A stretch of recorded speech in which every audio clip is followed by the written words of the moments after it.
Ah, the potato. Such a simple crop, yet with so much versatility to be made into a variety of delicious foods, such as french fries and potato chips. But potato chips aside, potatoes are a major component of many people's diets all around the world, including Europe, the Americas, and Asia. While french fries and potato chips aren't particularly healthy foods, potatoes are actually quite nutritious when not doused in oil or sprinkled with red dye 40.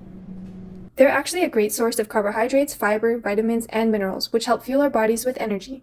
Let's just say there's a reason why Matt Damon survived for over a year on Mars by only eating potatoes. That's right, he did do that. But now I'll hand it off to someone who knows the potato the best. The potato herself.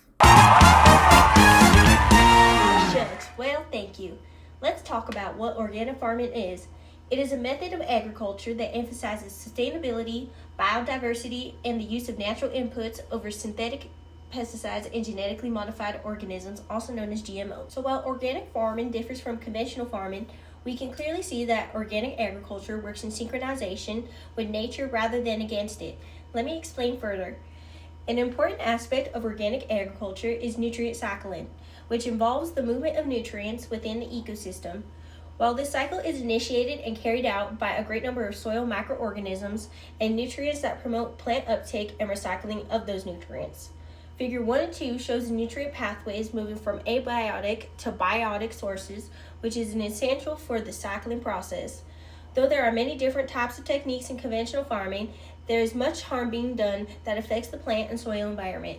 For example, changes to the rhizosphere microbial communities can directly or indirectly affect the plant health, which is why we need to be cautious when using pesticides and other conventional farming techniques. There are 3 techniques that embody the principles of organic farming. That's going to be crop rotation, organic fertilizer/amendments, and biological pest control. The first one we'll dig into, get it, is crop rotation, which my potato farmer friend will help explain. Crop rotation is planting a different crop on a particular piece of land each season. This practice is crucial in crop production as it prevents soil disease, insect pests, and weed problems. To effectively reduce insect and disease levels, farmers usually follow one crop with another from a different crop family and wait several years before replanting the initial crop. This practice, integrated with the farm's production system, equipment, labor, and market demand, builds healthy soils. So, remember, happy soil, happy potatoes. Now, while crop rotation and other sustainable practices are beneficial, conventional farming techniques often lead to higher concentrations of nitrogen and nitrate within the soil. Maintaining nitrogen is obtained through the second most used organic farming technique when planting me, which is the use of organic fertilizers and amendments. Therefore, the main difficulty of organic farming is managing the supply of nitrogen. The supply of nitrogen is often difficult to synchronize with the needs of the crops because available nitrogen is influenced by other factors, such as climate conditions and the chemical composition of the products used on the crops. In Morocco, organic amendments, such as compost, are considered soil conditioners.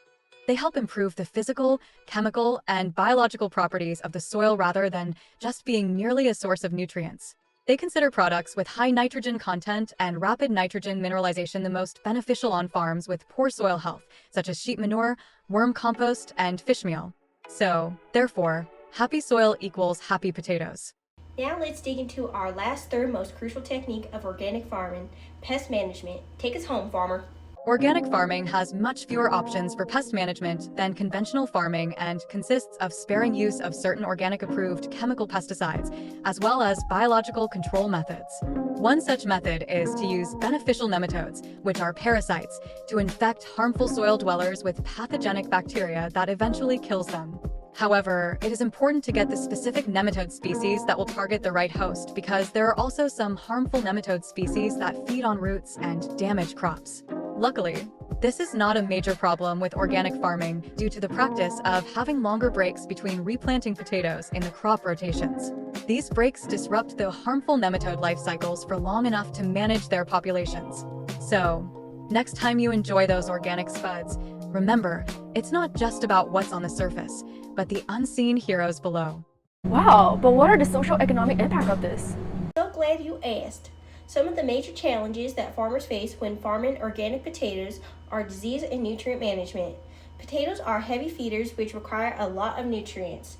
That's right, I like my food, folks. With the lack of nutrients and proper management, it will negatively affect the potatoes, which lead to crop yield loss. When there are less organic potatoes on the market, the prices of the potato will increase. Furthermore, the potatoes that were affected due to lack of nutrients can result in poor coloring and the size of the potatoes can decrease.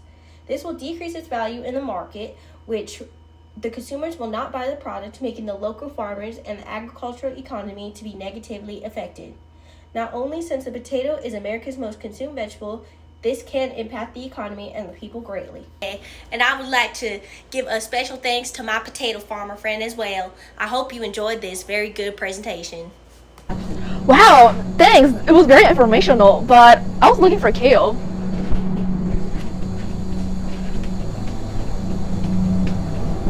The organic kale.